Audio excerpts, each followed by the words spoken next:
Bonjour Guillaume Martin. Bonjour. Merci d'avoir accepté notre invitation. Vous êtes avocat au barreau de Paris.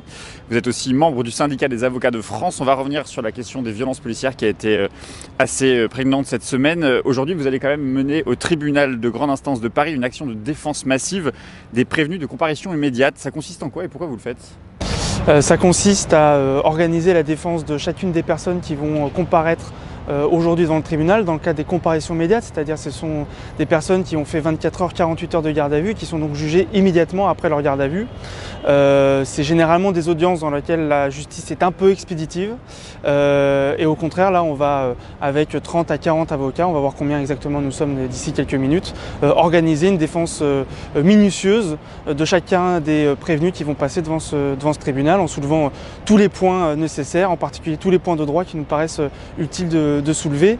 On le fait dans le cadre de la grève des avocats qui est dans sa 4e semaine, qui est un mouvement historique pour la profession contre la réforme des retraites, avec l'idée de bloquer la machine judiciaire tant que le gouvernement ne voudra pas entendre les revendications de la profession qui sont très simples, c'est-à-dire le retrait du projet de loi.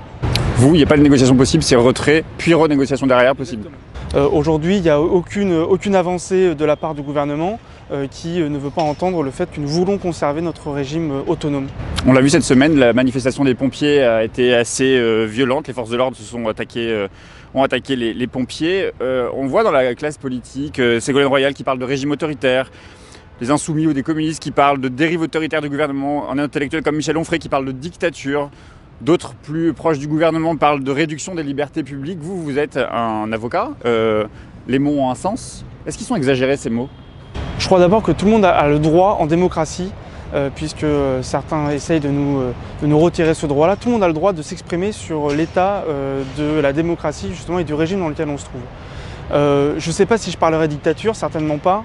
Régime autoritaire peut-être. Dégradation des libertés publiques sans doute. Et qui ne date pas d'hier ni d'avant-hier. C'est un processus qui est long, mais qui s'accentue en particulier ces dernières semaines. Effectivement, chaque manifestation est la démonstration, l'illustration supplémentaire de ce qu'il est difficile de manifester de manière pacifique dans ce pays, notamment du fait de la politique du maintien de l'ordre qui est extrêmement contestable en France. Il y a un déni du gouvernement sur la question des violences policières ou est-ce qu'il y a une volonté, c'est presque délibéré, d'aller presque à l'offensive vers les manifestants? C'est totalement délibéré. Il y a une doctrine de la violence. Il y a une doctrine de la violence qui a été dénoncée par des syndicats de police eux-mêmes. On sait aujourd'hui que notamment, parce qu'il y a une bascule qui s'est opérée dans les manifestations des 1er et 8 décembre 2019, on sait qu'à cette occasion-là, il y a eu des consignes qui sont extrêmement claires, extrêmement explicites sur le fait qu'il fallait aller au contact et que les policiers seraient couverts s'il y avait des débordements, et il y en a eu et de très nombreux à cette époque-là, et depuis, ça fait un an quand même qu'il ne se passe pas une manifestation sans qu'il y ait des blessés, parfois des blessés graves, des mutilés, et c'est quelque chose que le gouvernement ne veut pas voir très clairement. La députée communiste hier, Elsa Fossillon, a déposé une proposition de loi qui vise à systématiser le dépaysement des affaires qui relèvent des violences policières. Vous avez cité plusieurs cas de violences qui ont abouti à des blessures très graves. Cette proposition a été largement saluée par des partis politiques, des militants, des associations, des juristes, notamment celles des quartiers populaires, les associations en tout cas. C'est quoi un dépaysement en langage juridique et pourquoi ça peut changer la donne ?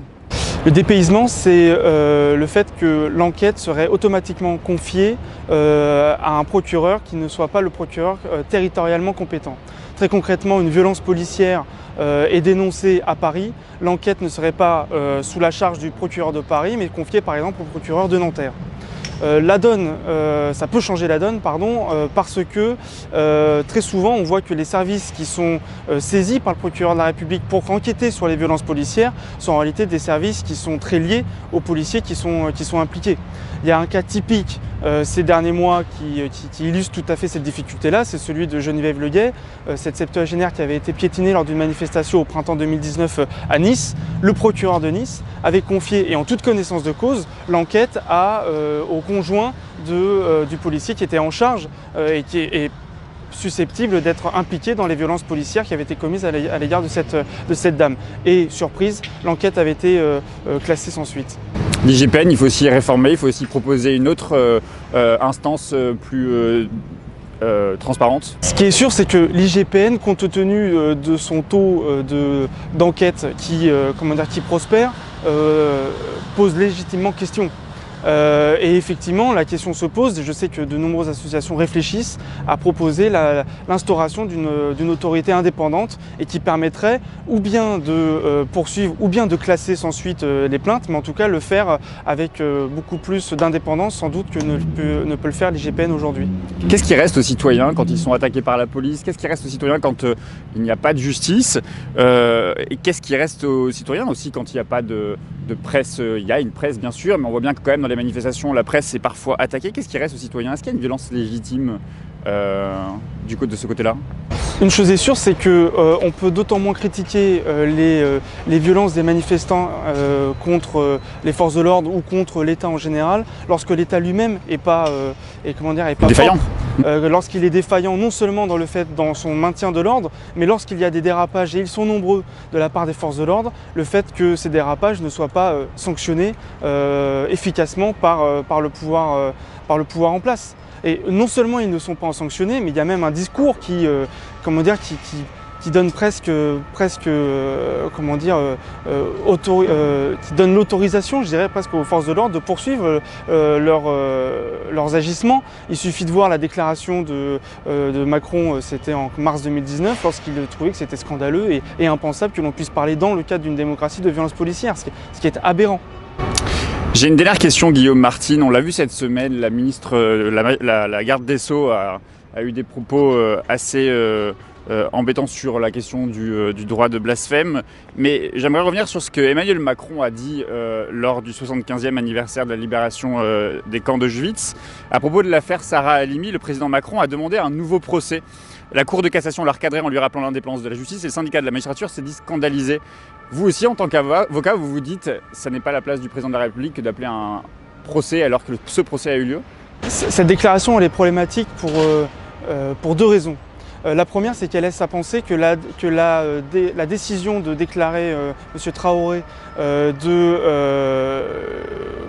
qu'il est irresponsable, sa déclaration d'irresponsabilité aurait été prise par un magistrat seul, sans l'avis de personne. En réalité, cette décision a été prise par la Chambre de l'instruction de la Cour d'appel de Paris, après une audience publique, dans le cadre de laquelle non seulement les avocats du mis en cause ont pu faire valoir leurs observations, mais également les avocats de la famille Halimi. Donc il y a eu un vrai débat d'ores et déjà et qui a porté notamment sur la base sur 3 expertises qui ont été menées par 7 experts différents. Donc il y a eu un vrai débat. La deuxième raison, c'est que cette affaire, elle n'est pas terminée. C'est que la famille Halimi s'est pourvue, et c'est tout à fait son droit, s'est pourvue en cassation, et qu'aujourd'hui les déclarations du président de la République qui disent qu'il faut un procès dans cette affaire laissent à penser que c'est une forme d'injonction qui est faite aux magistrats de la Cour de cassation et qui est presque un ordre. Vous devez casser la décision de la Chambre de l'instruction. Moi, en tant que président de la République, c'est mon souhait et c'est presque la volonté du prince. Et ça, c'est effectivement extrêmement problématique. Et sur les propos de la garde des Sceaux que je rappelais à un instant, ouais, même si elle est revenue dessus, elle a avoué le caractère maladroit de son propos sur le droit de blasphémer. Ça montre toute l'errance de ce gouvernement sur la question, de manière générale, des libertés publiques dans ce pays. Elle ne sait pas de quoi elle parle, elle change de position tous les 2 heures. C'est assez ridicule d'ailleurs, mais ça s'inscrit dans bon nombre de prises de position de ce gouvernement sur les libertés publiques de manière générale dans ce pays. Et je crois qu'elle est revenue en arrière, c'est une bonne chose, mais c'est déjà un problème qu'elle ait pu exprimer cette opinion-là au départ. Merci beaucoup Guillaume Martin. De rien, merci.